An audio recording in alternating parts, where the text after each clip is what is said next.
Hello! Health card ba yung hanap mo? Yung affordable para sa tulad kong mamamayang Pilipino? Simpleng mamamayang Pilipino? Simpleng tao? Ganito lang ako, simpleng tao. Yung hindi ka napapahirapan, maraming requirements, mahabang process. Yung hindi mo problemahin kung ma-approve ka ba o hindi kahit na may pre-existing condition ka. Kahit na may sakit ka, tatanggapin ka.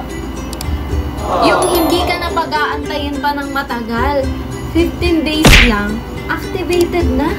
Yung isang bayaran lang, hindi mo poproblemahin buwan-buwan. Yung sasalba sa'yo sa panahon na kailangan mo. Ito na yun. Disclaimer lang po, I am not affiliated with MaxiCare. I am just a simple Filipino na gustong mag-share ng knowledge and experience na sa tingin ko makakatulong din sa inyo. Para sa mga katulad ko na gustong magkaroon ng health card na hindi kailangan magbayad ng malaking amount, kahit pa paano magkakaroon ako ng peace of mind sa gastos sa mga emergency situation. Ito na to. Tara, usapan! Through the highways and on we'll go.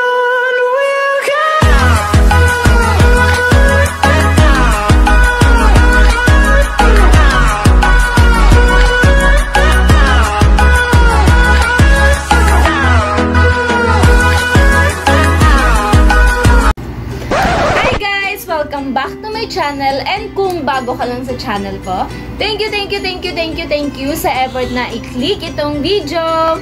Long time no see, welcome back. Ako, welcome back dito. Medyo busy lang ang person. Kaya, madalang lang mag-upload ng video. Pero this time, kailangan talaga tong i-upload kasi nadadama ko na kailangan ko tong i-share sa inyo. Recently, I bought a MaxiCare prepaid health card. Nabili ko to sa Shopee for 4,999. Payday sale ko siya nabili, kaya nagkaroon ako ng discount na 200 pesos. O, diba? Nakatipid na tayo. Pero meron pa akong isang i-share sa inyo. Dahil nga sa Shopee ko siya nabili, nagkalikalikot ako, meron dong pay later na option. Alam ko, hindi lahat kaya maka-afford ng 5,000 sa isang baksakan lang. Pwede mo siyang bayaran in 12 months for 580 monthly. O, hindi na yun mabigat ha? Kaya why not? Bakit hindi pa kayo bumili ng prepaid health card? Kasi naman, gumastos tayo ng one-time, big time na mahal na hospital bill. Yung 580 na yan, isipin nyo, bumili lang kayo ng milk tea, nanood lang kayo ng sine. Hindi siya ganun kabigat. Kung sa aking opinion lang. Life hacks lang.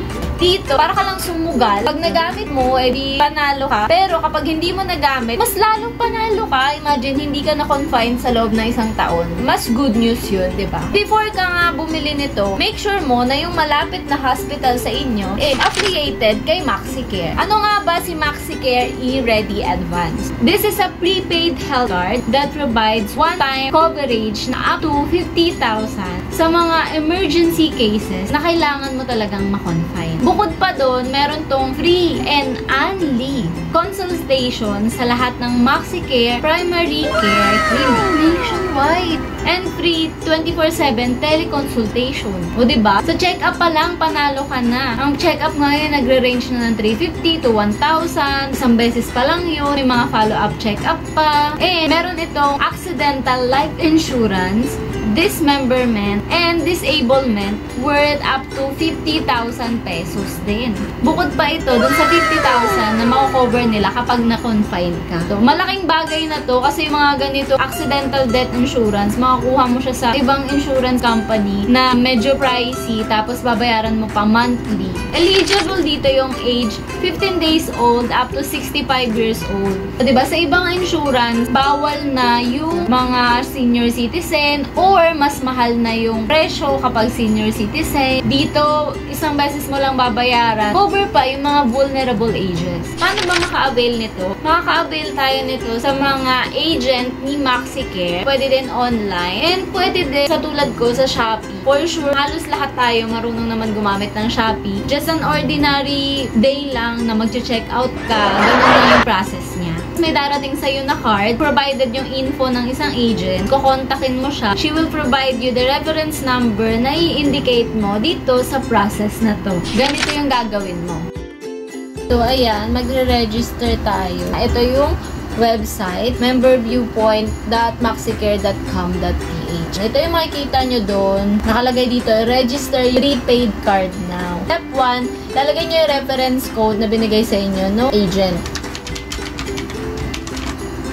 Tapos, next step 2, yung member details. Make sure complete and correct yung details na ilalagay nyo dito because this is one of the most important details na pinapresent para ma-avail nyo yung 50,000 coverage sa hospital. Syempre, dapat yung details na nandito at saka yung details sa ID na ipapresent nyo is match.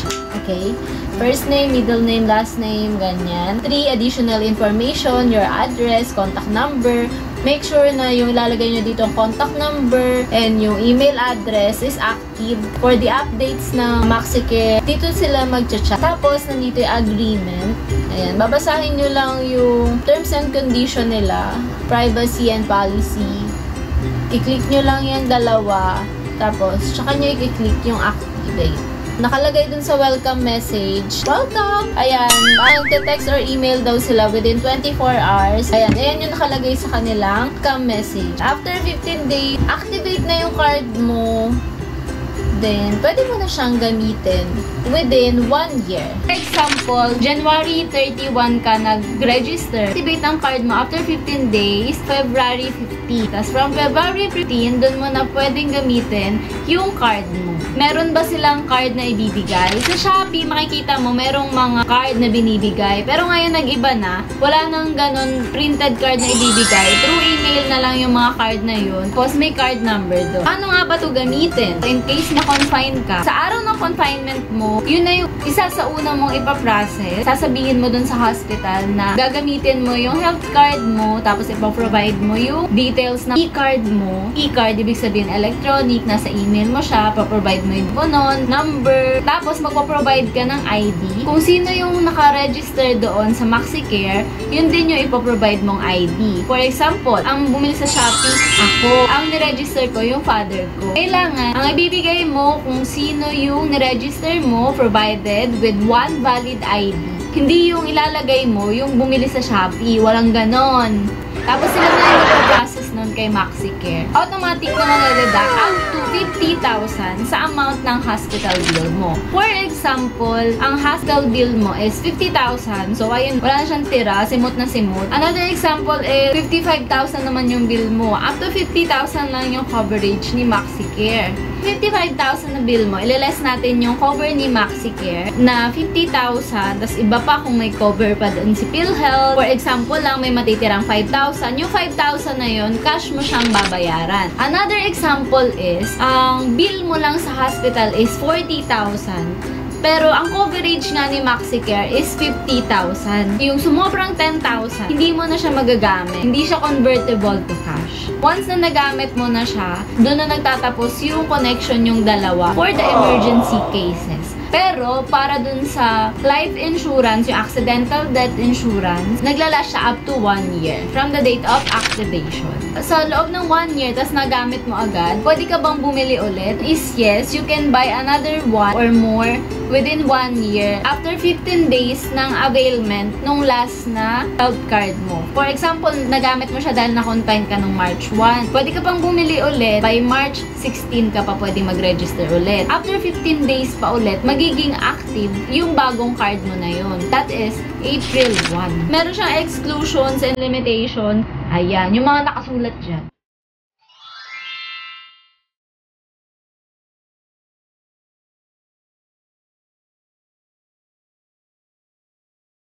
Dagdag ko lang, meron din ito isa na worth 1.5. Kung gusto nyo na mas affordable. For emergency use din, ang coverage niya is 25,000. Pero yung sa akin, yung 5,000 yung inavail ko kasi hindi pa ako nakaka-experience ng 25,000 lang na bill sa hospital. Yung 50,000, kahit papano, sure ako na mako-cover niya yung up to 3 to 5 days ko sa hospital.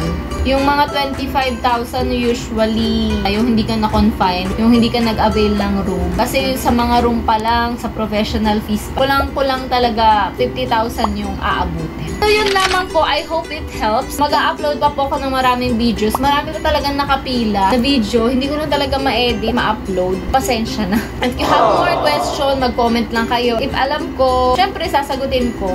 Thank you sa effort na i-click yung tong video. See you on my next vlog. Bye!